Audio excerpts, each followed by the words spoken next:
What is this news we're sharing? Why do we preach, speak, impeach our opinions on the nations? Because it's not just good news we're sharing. It's great news. Living, breathing, life-giving great news. And I'm telling you, the decision to listen is one of the best things you'll have ever done. If you come here and learn of his outrageous love for you. It's true. The God who hung the stars made you. And after he made man from his divine plan, he made a woman to go along with him. And that was that, set in a garden and history set in motion. From here, I'm sure you get the notion. Sin, the fall, and separation from relationship with the King, Creator, and Maker.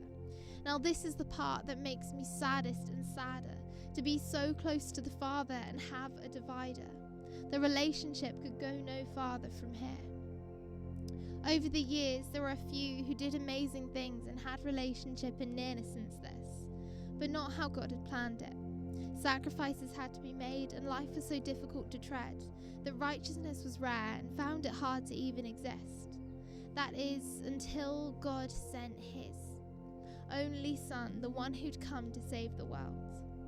And with that he was born to a virgin, and if that wasn't miracle enough, he was born in a stable while a tyrannical king was trying to have him disabled.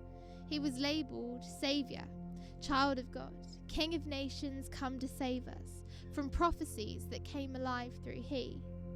And after this, he lives a legendary life, pure, perfect and white, wise, strong and unrivaled. The one John made the way for, so he made his way forward. Selected 12, unqualified, unequal, but he saw pearls. Loved, saved, grace, teacher and healer, not games he played. Relationships, a friend. He would serve, help and tend, and turn over tables if the situation was called for. As you followed him, you saw grace unrivaled, powers unheard of, kindness outlandish, and peace on purpose. He taught, he led, he loved, and the reason he'd come was to die to save us. When he hung upon that cross, he took every pain, ache, sin, debt, dark, dank, filthy, hatred, immoral, porn, pain, rape, hurt, hate, steal, rob, take, thought, vile and wrong upon him. But don't despair. This is not one of those stories where the hero becomes overcome and overwhelmed. Because he was so good, too good, that those sins didn't break him, but he broke them, tore the curtain of separation between us and the God that made us, so we could come unhindered as daughters and sons, free to love and be loved by the God that made us.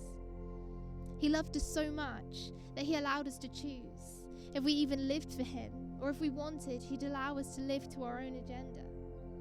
Not because he doesn't love us, but because he loves us so much that he leaves the choice up to us.